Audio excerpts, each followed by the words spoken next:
the sensitivities in the country right now mean that any wrong move would cause civil strife that might lead to a civil war. If you do a wrong move here, it could blow up Lebanon internally. So Lebanon has been pounded by Israel for weeks and weeks now. And this comes on top of a devastating 2024 war in which Israel pounded allegedly Hezbollah positions, but a lot more people were attacked. I think that two images really stand out and have done perhaps irreparable harm at this point this week from the Israelis' latest incursion into southern Lebanon. One was this picture of an Israeli soldier smashing a crucifix that was in some Christian family's home. This went viral and prompted a reply from Benjamin Netanyahu saying that the soldier will be investigated. We'll see about that. The other was this video or images of this IDF woman in someone's house in southern Lebanon, basically feasting on fresh food. As anyone who's ever been to southern Lebanon knows how beautiful it is, how lush, how verdant, and so on. This has been a very impactful part of the Iran war that merits much more attention. I'm Borzu Deragahi. This is my podcast. It's called Badlands. You can find it at borzu.substack.com. You can also find it on YouTube, Spotify, and Apple Podcasts. I'm joined today by Jad al-Dilati. He is an analyst and researcher, senior fellow at the Tahrir Institute for Middle East Policy. It is a left-leaning think tank based in Washington, but with analysts pretty much all over the Arab world, all over the Middle East. And he is a native of Nabatiyeh. That is a very storied town in southern Lebanon that I've visited. I actually have a good friend from Nabatiyeh, met their family and so on. A beautiful hilltop area in southern Lebanon that has been pummeled numerous times in Israeli onslaughts. And anyway, Jad, welcome. Thank you for coming on. Thank you for having me. So just give us a big picture, Jad. What is the scene right now in southern Lebanon, Beirut? You know, the Americans and the Israelis and even the Iranians say, hey, we got a ceasefire. Is that the case? I think my parents recently went back to our home in Nabatiyeh after being displaced for 45 days. And my dad described it pretty well, actually. He told me Nabatiyeh is dead. Civilian infrastructure has been pummeled, as you said. The market, the souk in Nabatiyeh, which goes back to the Mamluk era, has been destroyed even further. And that is added on top of destruction that had existed in 2024. Back in 2024, there was an attempt to erase Nabatiyeh's identity by destroying its historic souk. And now there has been destruction added on top of existing destruction. And so the souk, which is Nabatiyeh's lifeline, really, the marketplace. It's exactly the marketplace. It's economic lifeline, but it's also this hub Community. for Absolutely. community, absolutely, and for social relations. That has been destroyed. And the reason why it's dead, frankly, is because a considerable number of people did go back, but then they ended up returning back to safer areas in Beirut and in the north because they were in Nabatiyeh for a couple of days and all they heard were controlled demolitions, artillery shelling, echoing from the villages and towns under the yellow line that Israel established in South Lebanon. So there was a truce or a ceasefire, if you will, but it was obviously not respected. And people were anxious that at any point the two sides, Hezbollah and Israel, would start fighting again, and the fighting would resume. And so even though there is currently a ceasefire right now, if you go to South Lebanon, you're going to notice that it's largely empty. There have been some restaurants, some shops that have opened to try to establish some form of normalcy with this instability, but people are not comfortable. The scenes we saw at the end of the 2024 war on the 28th of November of 2024 are not like what we're seeing now. People don't trust the Israeli side anymore. And then there are other people, Hezbollah supporting people who I've spoken to some of them. They told me they went back so they can give space for fighters to fire Israel and to fire at Israel and be comfortable in the south. So it is. Uh, People are lost, people are anxious, they don't know if this will last or not. And frankly, there hasn't been clear messaging on anything. And actually, just before we started this episode, the first Israeli airstrike from a fighter jet hit a village called Wadi al-Hijr, which is more or less right on the Litani River in South Lebanon. So that is adding to the anxiety and adding to that fear that things might resume. And it is just muddy, and there isn't any clear path forward. And frankly, because people know and have memories from the ceasefire period between November of 2024 and the 1st of March, really, when the 6 rockets were fired. Ceasefire period was not really a ceasefire. It wasn't a pause in violence. I was living in South Lebanon at the time. I was living in Nabatiyeh.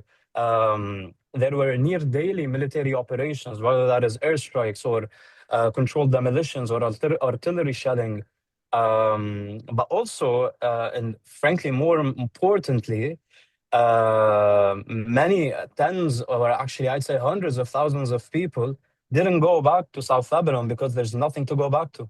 Their homes have been either destroyed or occupied.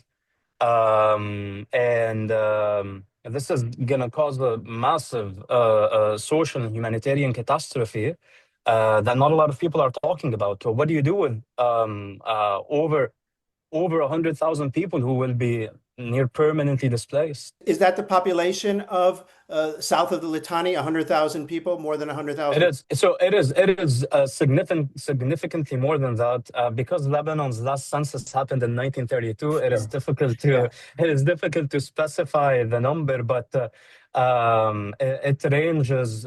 Some estimates say 300,000 people. Some reach up to 600,000 people. But I think it's safe to say that about 300,000 people live there. And not everyone below the Litani River hasn't been able to go back. I have friends who are Have gone from seriously, like, Tyre. yeah, Yes, from Tyre, Sur, from Tyre. from Sur, even though it's below the Litani River, but they did go back. Yeah, But at least people from the border villages reaching all the way to Bint Jbeil yeah, and Yuhmor will not be able to go back. And I think it's important to acknowledge for viewers and listeners here that this number of displaced people is being added on top of near 80,000 people who were displaced even before the March 2nd war started, yeah, who were displaced during the ceasefire period because Israel was occupying 5 what are called strategic hilltops in South Lebanon, where, I mean, these areas belonged to people. People had houses there, had lands there. I know someone who had recently bought land in Marwahin and suddenly found it occupied. And that is of course, other than the fact that anyone who was getting close to these hilltops was getting shot at, including the Lebanese armed forces, the Lebanese army. and even UNIFIL. Hey, Yes, one thing I wanted to ask you, that UNIFIL is the United Nations peacekeeping force that has been there in southern Lebanon since the Israeli occupation that ended in the 2000s, the 1980s and 1990s occupation. One thing I wanted to ask you, one of the most disturbing things that I heard and communications that I heard from the Israeli side, and there's been a lot of disturbing stuff from the Israeli side, but one of the sure. most disturbing was this: if you're hiding a Shia, not a Hezbollah member, warning to the Christians and Sunnis, and I presume some Druze villages that are in the south of Lebanon, if you are hiding a Shia person, be careful because you will be targeted. I mean, how is that interpreted? That I'm curious to ask you, and I've been curious. Was that abided by? Did people start turning in the Shia people who were hiding in their attics? Or was it seen for what it was, an attempt to stoke civil war?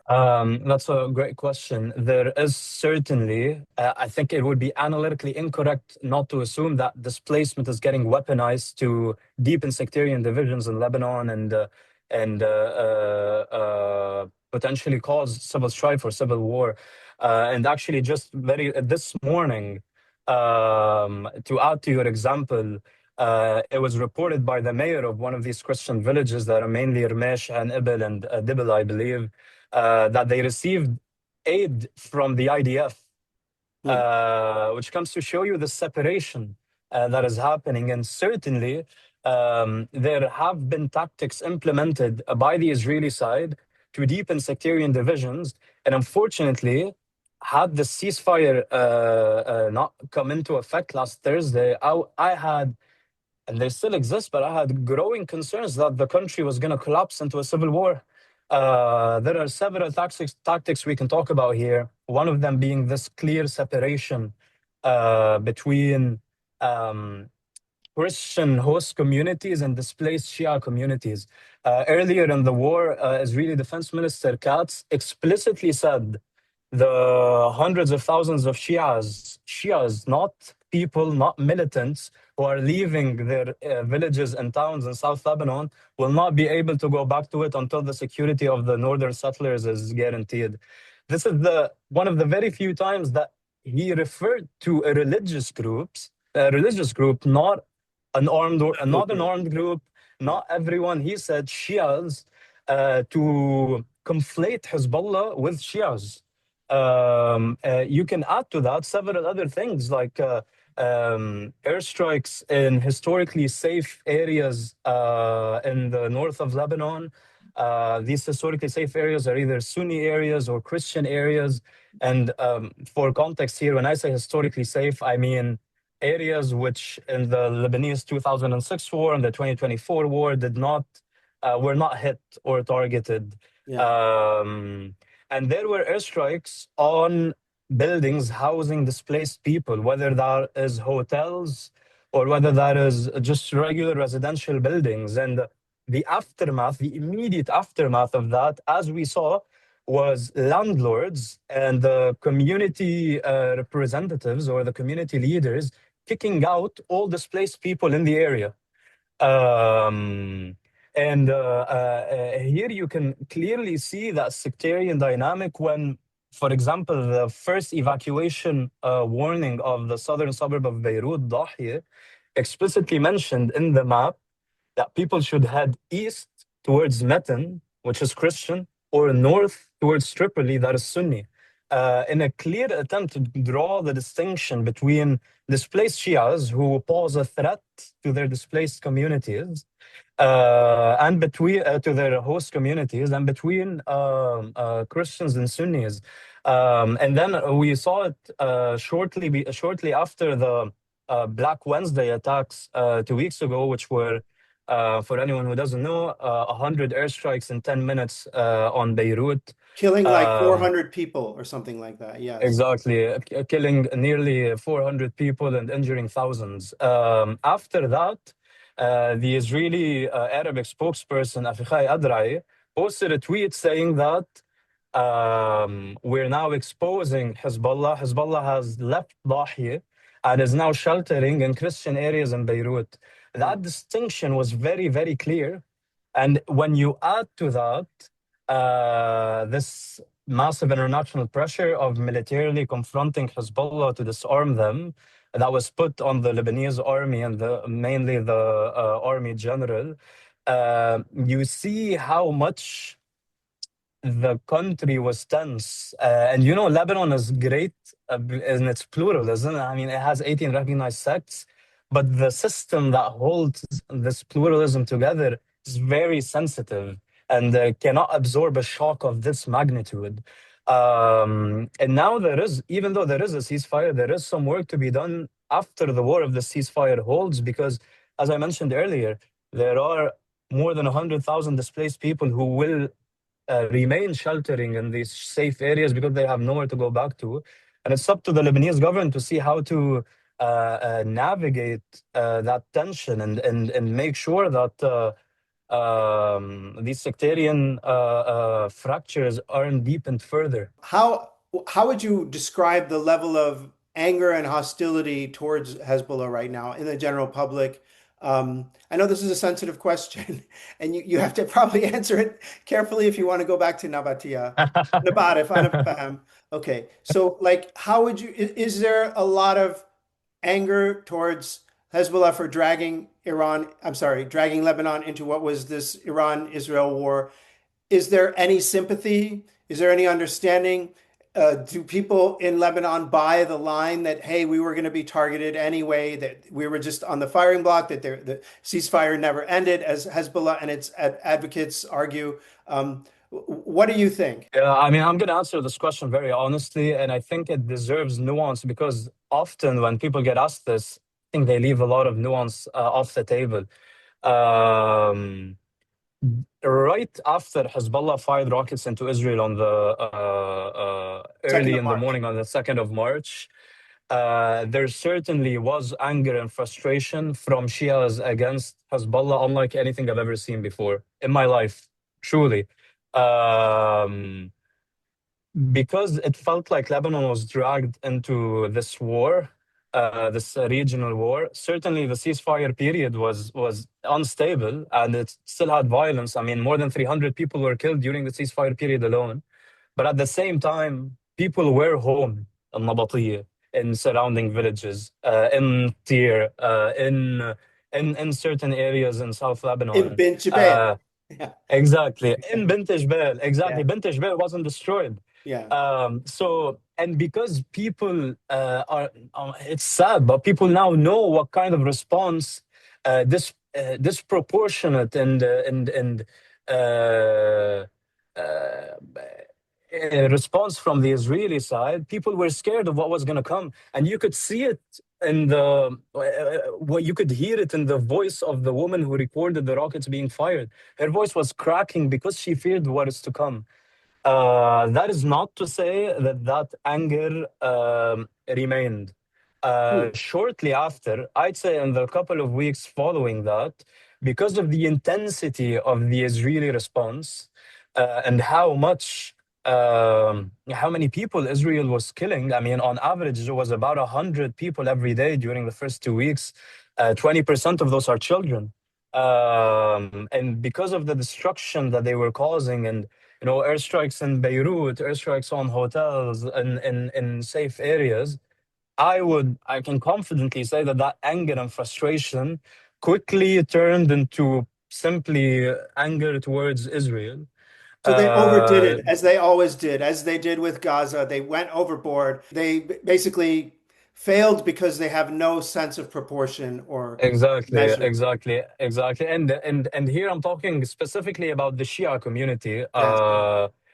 And and sure, I mean there are still some anti-Hizb Shias who still oppose what was done on the 2nd of March. I mean, I think it was ridiculous, but at the same time, um, because people are people's homes have been destroyed, people's towns have been occupied. There certainly is anger towards the occupier. Yeah. And this brings us actually back to the period between 1982 and 2000, where Hezbollah was seen in 2000 as the liberator of the South. And it gained legitimacy during the Israeli occupation. Now the same thing is happening. People are justifying the existence of armed resistance because a part of Lebanon is occupied. Um, Would you say that there is a dynamic like that as well in parts of the Christian community or not at all? I mean, there are exceptions. There is a minority that supports that, but I would say no. The That supports majority what? of That supports Hezbollah. that supports armed resistance, but it is a very very tiny minority. Okay. The truth is, most Christians and most Sunnis in the country are Opposed to now Hezbollah. more hateful towards Hezbollah than ever, and support anything that disarms them. I would say the common factor between everyone, frankly, is that no one wants to see a war happen every 2 years. Yeah. No one, everyone wants stability and peace to be permanent. The way to achieve that is where people disagree. And obviously, people disagree of the concept of a parallel armed group in the country that Sure. Yeah. fights That's more instead of the powerful than Lebanese the army. army. That's more powerful than the police. Yes. That has Exactly, political exactly, branch, that has seats in and parliament. Yes. It's exactly, and objectively, dysfunctional by definition. exactly, exactly, and objectively, it is just impossible for a country to progress by having two armies, where Yeah. the non-state army is stronger than the state one. It is, but the way to reach that, as I said, is the point of difference, because the sensitivities in the country right now mean that any wrong move would cause civil strife that might lead to a civil war. And this is why the position that the Prime Minister of Lebanon, Nawaf Salam, the President Joseph Aoun, and the Army General Rudolf Haikal is not one I envy, because there is this massive responsibility, And this and there is massive to be. danger. Yes. Exactly, and that is to be seen if that's going to be handled well or not. With regard to Hezbollah, is there any indication that they are abiding by any requests by the Lebanese population? Is there any sign that they're disarming, toning it down? Is there any regret? Well, I mean, they are still abiding by the ceasefire, even though Israel has continued to demolish villages and towns in South Lebanon, and it has done like a couple of drone attacks, and today an airstrike. Hezbollah has not fired back, and they're still abiding by this 10-day ceasefire. Um, and before the war, it's important to mention that the Lebanese army in December of 2025 did announced that it had established operational control of the area south of the Litani River, Hmm. which means that, according to them, the area south of the Litani River was an area free of any non-state weapons. And actually, U.S. Central Command confirmed this shortly before that. They explicitly said and talked and described how the Lebanese army was disarming Hezbollah, talking about addressing So are you unexploded saying that ordnance. the rockets that were fired into northern Israel from Lebanon came from north of the Litani? Well, that's the thing. I think they had a blind spot, and while Hezbollah was openly talking about cooperating with the army south of the Litani, not north of it, because I'll talk in a bit about that point of the difference. Uh-huh. It seems that that wasn't fully factual, but actually, even the Israeli army itself said that um, most of the attacks were happening from north of the Litani Yeah, River and rather than even from south of it. with the rockets that Lebanon has, they can even fire into northern Israel from the Bekaa Yeah, yeah, yeah, Valley, yeah, etc. yeah, So yeah. you don't need that close of range Yeah, anymore. and actually, so that was a point of difference during the entire ceasefire period, because the ceasefire agreement talked about disarming, starting from south of the Litani. What Hezbollah interpreted that as Litani and going south, so the southernmost area of Lebanon. What the rest of the world, including the Lebanese government and its army, interpreted that as south of the Litani going north. So Hezbollah was explicitly saying that they won't cooperate to disarm north of the Litani. Mm. And this is why now, I mean, with these talks happening between Lebanon and Israel, like, that elephant in the room is not addressed. how how how will you do it? Because as you mentioned, and as I said earlier, Hezbollah is still present both militarily and politically in Lebanon. Anyone who denies that is just denying something factual.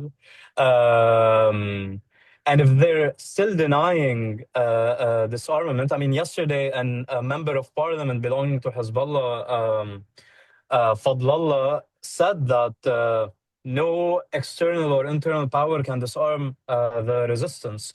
And he also said that they will combat Israel's yellow line through resistance. Mhm. So, and again, if you do a wrong move here, it could blow up Lebanon internally. So yeah, think you can see how complex and how sensitive this environment is, and obviously the Israelis are using that and exploiting that to deepen these divisions and to continue interpreting the ceasefire, the current ceasefire, as they wish, because the State Department did give them a right to defend themselves, but that is extremely broad and can be interpreted in any way. I don't understand how anyone, even Hezbollah, could see what it did as defending Lebanon. I mean, they did do damage to Israel. They created chaos in Israel since Nasrallah was killed. Do you think, and how do you think Hezbollah has adapted? Has it learned any lessons from that experience tactically or strategically? Has it tried to perhaps, find a way into the like a Lebanese political scene that it's more embraced and seen as part of Lebanon and not just an Iranian actor? So tactically, I'm not a military expert, but military experts say that Hezbollah changed its military tactics on the ground from acting as an organized army to more guerrilla warfare, which it used to implement between 1982 and 2000, and also partly during the 2006 Lebanon-Israel war. So they have changed that.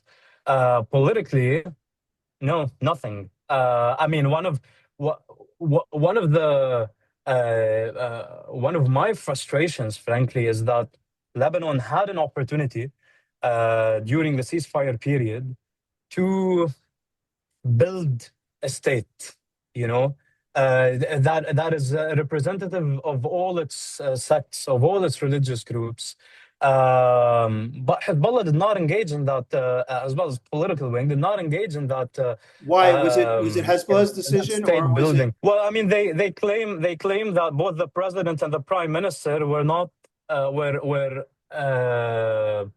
parachuted on Lebanon by the Americans, and typical? They're not gonna cooperate with two people who they don't see as representatives of Lebanese interests. But ironically, Hezbollah's parliamentary bloc gave trust in the government. Like we have something called a trust building, Sure. trust, like a session to Confidence give trust vote, to the government. vote of Exactly, a confidence confidence. vote, Yeah. a vote of confidence, and Hezbollah parliamentarians voted for that. And not just that, I mean, Hezbollah's members of parliament voted on self-extending the Lebanese parliament for 2 more years, which automatically self-extends the government's period for 2 more years. So there is some hypocrisy there. Yeah. In terms of has Hezbollah admitted or acknowledged like certain vulnerabilities? No, I mean after following the ceasefire announcement last Thursday, the only things that were said is that we won. But what is winning here when people are unable to go back to But the south? When I mean, and like eh, who's we? So yeah, I mean, one could make a credible argument that Iran won this particular round strategically by taking control of the Strait of Hormuz. But what did Lebanon get out of this? And really, in a way, what did Hezbollah get out of this?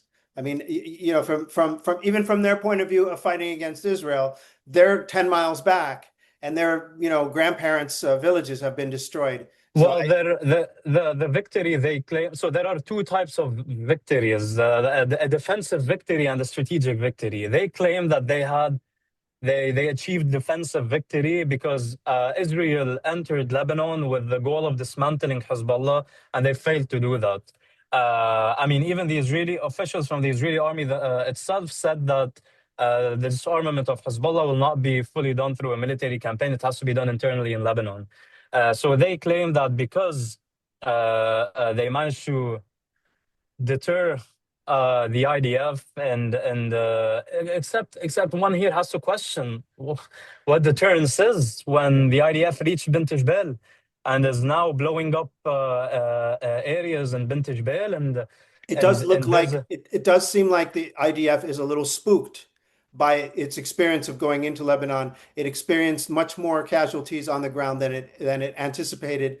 I suppose that Hezbollah could say that, it managed to, kill a lot more Israeli yeah, soldiers, I mean, but it other has to than be that, exactly. It has to be acknowledged that tactically, by damaging Merkava tanks and by, frankly, after a year and a half of disarmament south of the Litani and the IDF claiming that south of the Litani is now an area that won't pose any threat on the northern settlements anymore.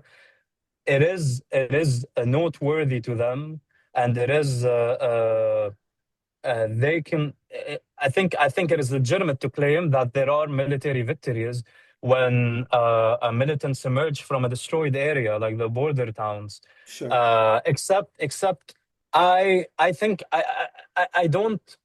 I personally don't even care about this victory, whether Israel announced victory, whether Hezbollah announced victory, whether Lebanese president announced victory. I don't care. What I care about is the reality on the ground. And that is that my parents and my family is unable to stay in Nabatiyeh for more than 2 days at a time. I care about more than 1 million people not being able to plan ahead for next week because they don't know what's awaiting them. And I care about my country, that part of it is being occupied, a part which I love dearly, which I grew up in, and a country which will suffer more than ever on reconstruction. It's important to mention here, for context, that Lebanon needed $11 billion before this war for recovery. And now the World Bank hasn't estimated yet, but about 40,000 additional units were destroyed during this war alone, adding billions of dollars to that $11 billion in a country that has been in economic freefall since 2019. That's what I care about, and I care about how to solve this. And solving it needs solidarity and needs everyone in the country to be aligned on the importance of saving Lebanon, both internally and externally. There is certainly a need for full Israeli withdrawal from South Lebanon. We need to. Israel still has more than 20. I think it's probably more than 30 now. Hostages in Israel. These are Lebanese people that must be returned, and we have to ensure that peace lasts for more than 2 years at a time. Otherwise, no country can progress with such a volatile environment that doesn't attract any source of hope or any investment from both politically, economically, internally, and externally. Jad, thank you so much. It's been such a pleasure speaking with you. This has been really informative and really engaging. Thank you so much, Borzu. Thanks for having me. Again, this is the Badlands Podcast. I'm Borzu Deragahi. You can find me at my Substack at Borzu, BORZOU.substack.com. Thank you so much for listening or watching.